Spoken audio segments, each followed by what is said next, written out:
आज हम लोग म्यूटेजिन के एक टाइप को पढ़ेंगे जिसका नाम है alkylating agent. Alkylating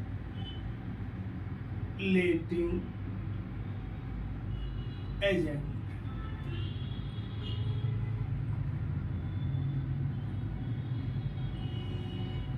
last class में हमने डिस्कस किया था बेस एनालॉग। आज हम लोग एल्काइलेटिंग एजेंट्स के डिटेल के बारे में पढ़ेंगे। ये क्या है, इसका डेफिनेशन पढ़ेंगे, ये कैसे काम करता है और इसका क्या यूज है। एल्काइलेटिंग एजेंट्स, एल्काइलेटिंग एजेंट्स एक क्लास ऑफ मॉलिक्यूल है, a class of molecules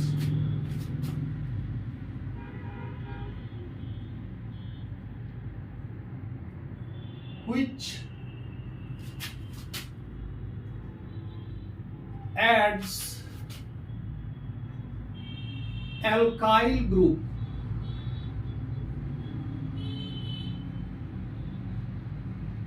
to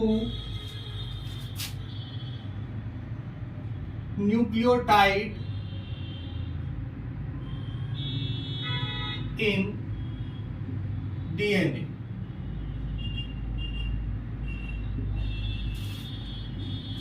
तो ये एल्काइल ग्रुप ऐड करता है जिस न्यूक्लियोटाइड मॉडिफाइड हो जाता है।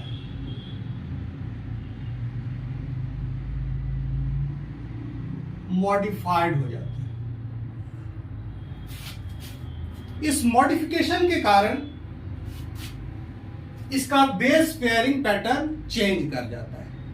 कुछ एल्काइलेटिंग एजेंट्स के हम लोग नाम देखते हैं। Example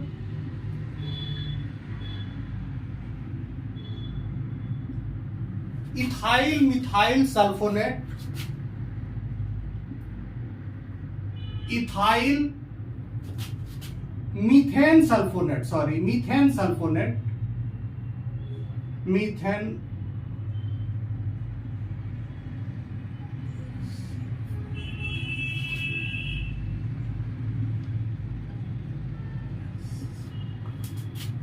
methyl methane sulfonate,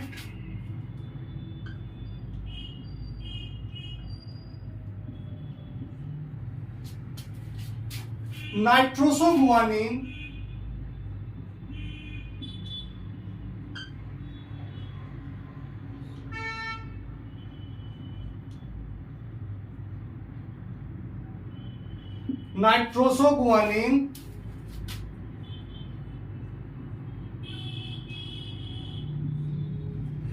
dimethyl नाइट्रोसामिन,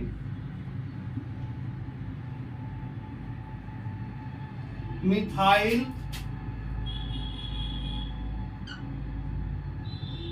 नाइट्रोसामिन। These are some of the alkylating agents. There are so many alkylating agents. ये तो कुछ एग्जांपल्स हैं, बहुत सारे हैं alkylating agents। अब मान लीजिए इसने गुआनिन का मॉडिफिकेशन किया है,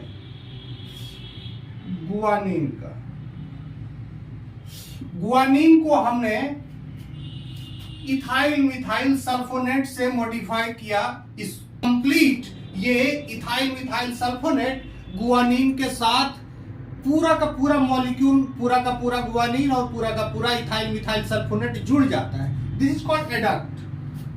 तो ये क्या करता है, O6 इथाइल गुआनिन,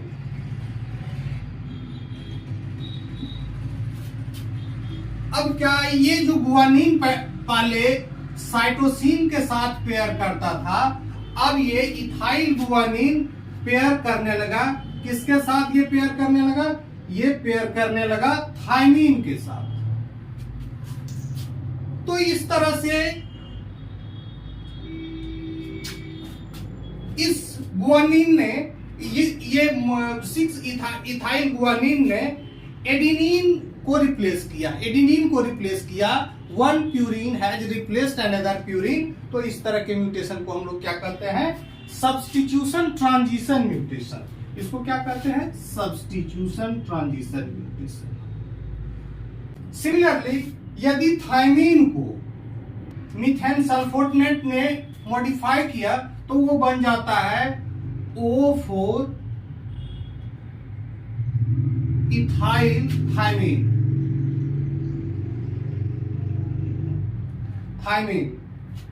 अब ये पायरिमिडीन है, ये क्या करेगा? किसी पायरिमिडीन को रिप्लेस करेगा। Now it can pair with this, is acting as analogue.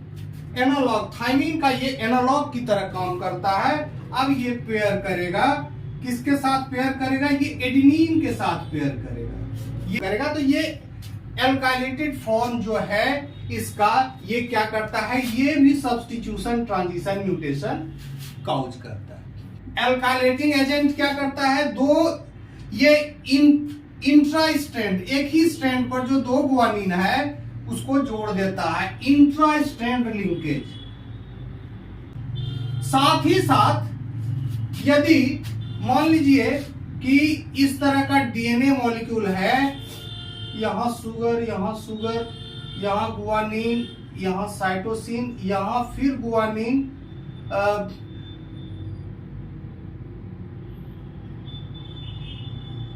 Cytosine, तो ये क्या करेगा कि इंटर और इंट्रा स्ट्रैंड लिंकिंग, ये देखिए दोनों गुआनिन को जोड़ दिया है,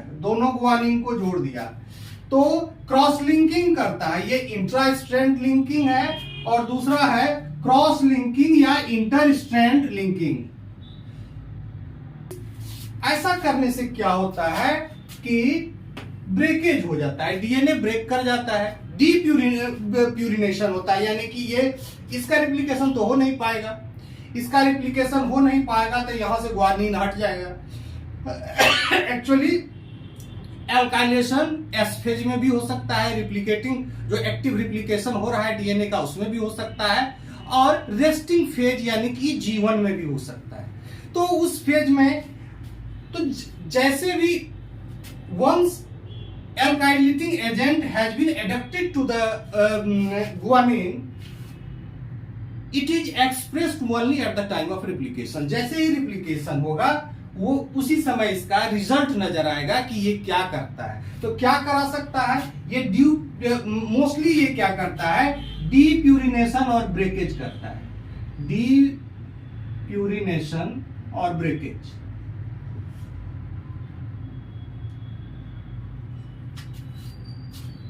If this breakage is not repaired by the existing DNA repair mechanism, then this creates mutation।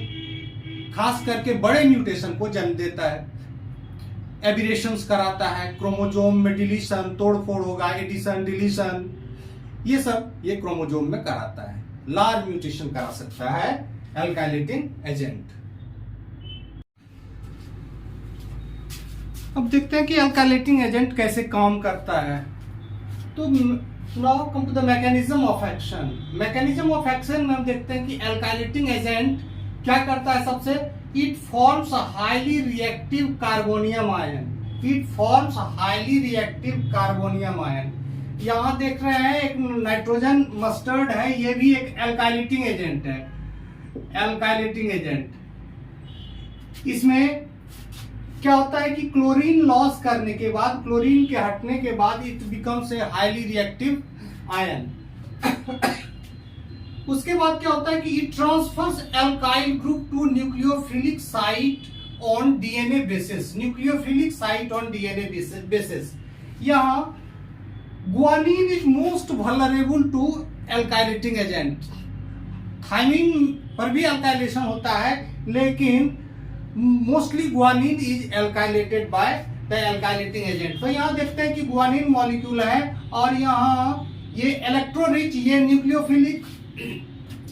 Nucleophilic site है, ये 7 पोजीशन पर जो नाइट्रोजन है, ये न्यूक्लियोफिलिक साइट है, यहीं पर आके एल्काइलेटिंग एजेंट जुड़ता है। और यहाँ हम देख रहे हैं कि दो गुआनिन को ये पकड़ के रखा हुआ है, गुआनिन को ये पकड़ के रखा हुआ है और ये एडक्ट का फॉर्मेशन करता है। Alkylating agent forms a covalent bond, इसके साथ ये कोवेलेंट बॉन्ड करता है और link with electron rich nucleophilic moiety, electron rich nucleophilic moiety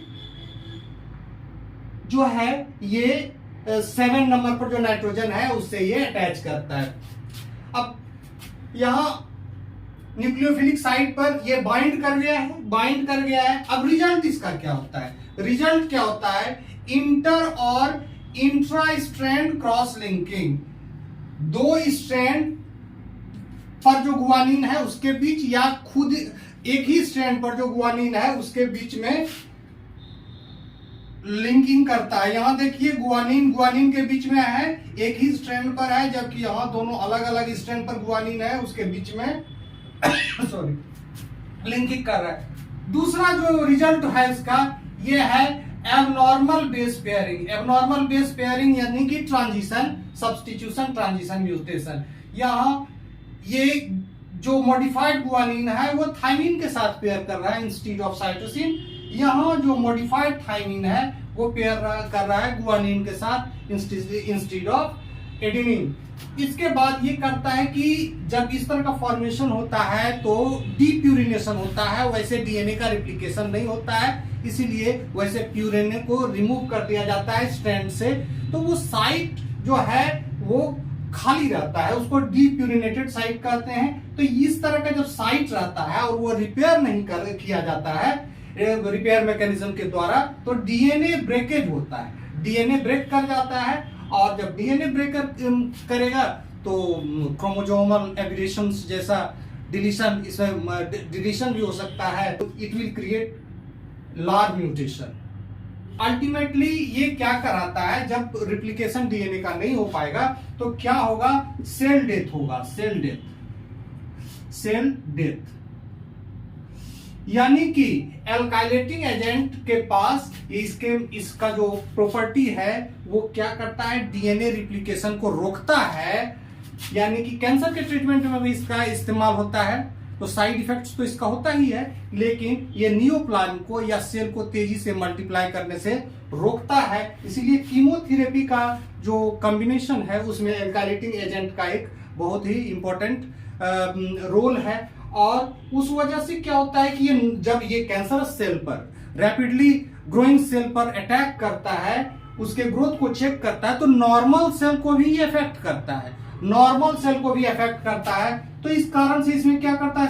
cell death कराता है, तो इसको कहते हैं साइटोटॉक्सिसिटी होता है इसमें, साइटोटॉक्सिसिटी।